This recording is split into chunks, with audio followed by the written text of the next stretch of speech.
What up, Dokkanners? Now that the worldwide download celebration is officially kicked off, I wanted to make this video to discuss two very important questions. Number one, when can you summon for Goku and Cooler?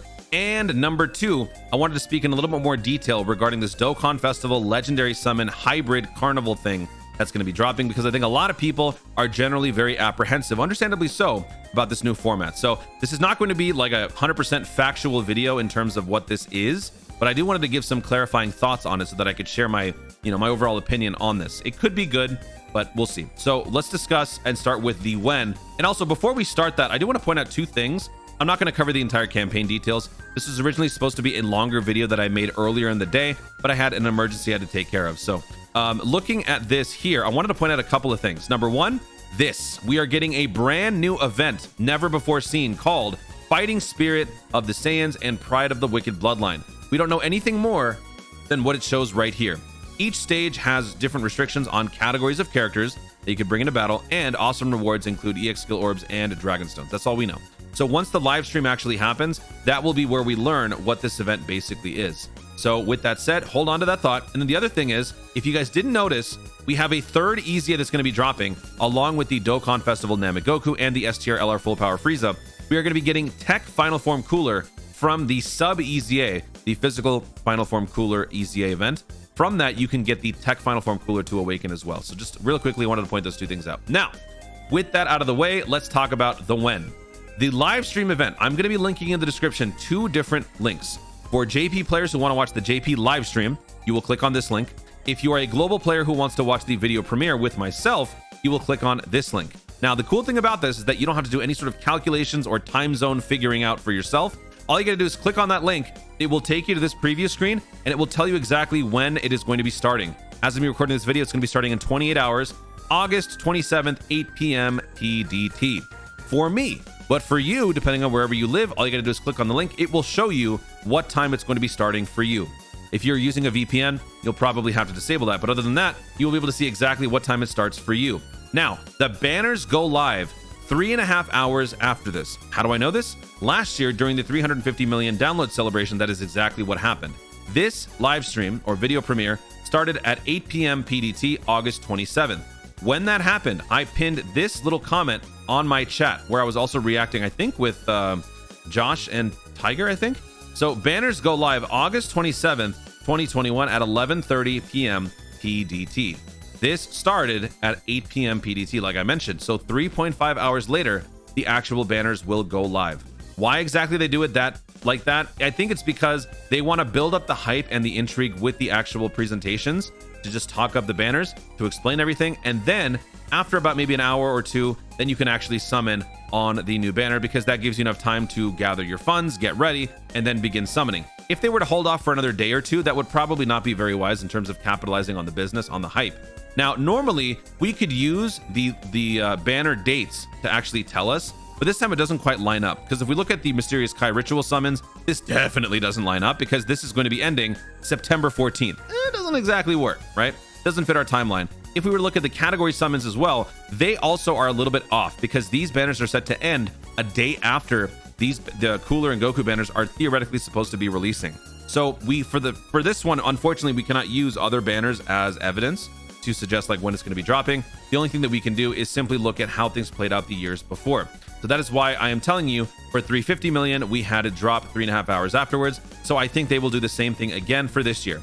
If they changed it up, typical Dokkan, changing it up on the fly, but hopefully that gives you more of an idea of when to actually get ready to summon. I will be going live on the channel to not only react to this, but then I will be going live again a few short hours afterwards to summon on the new banners. And then of course I'll be doing some collabs, and fun videos and edits will be coming up as well.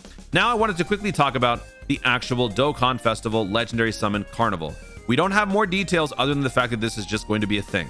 So I wanted to give you my thoughts on this, because I know a lot of people are generally feeling very negative, because if you think about it, objectively speaking, we have reduced the quality of part 1. It's normally a dual Dokkan Festival format, but now they simply plucked out one of the dual Dokkan festivals and swapped in a legendary summon. So if you're simply just looking at value, this looks way less valuable. But the thing is, this could also be a way to potentially drive more sales and intrigue into part 2. Because think about it, if we look at any Dokkan Festival celebration that has a dual Dokkan Festival for part 1 and then a dual legendary for part 2, Nobody cares about the legendary summons nearly as much as part 1, both for the fact that the summons or the savings are not as good, but also the units are generally just better in Dokkanfest. 7-year anniversary, 350 million downloads, 6-year, wherever you want to look, the units are generally better in part 1.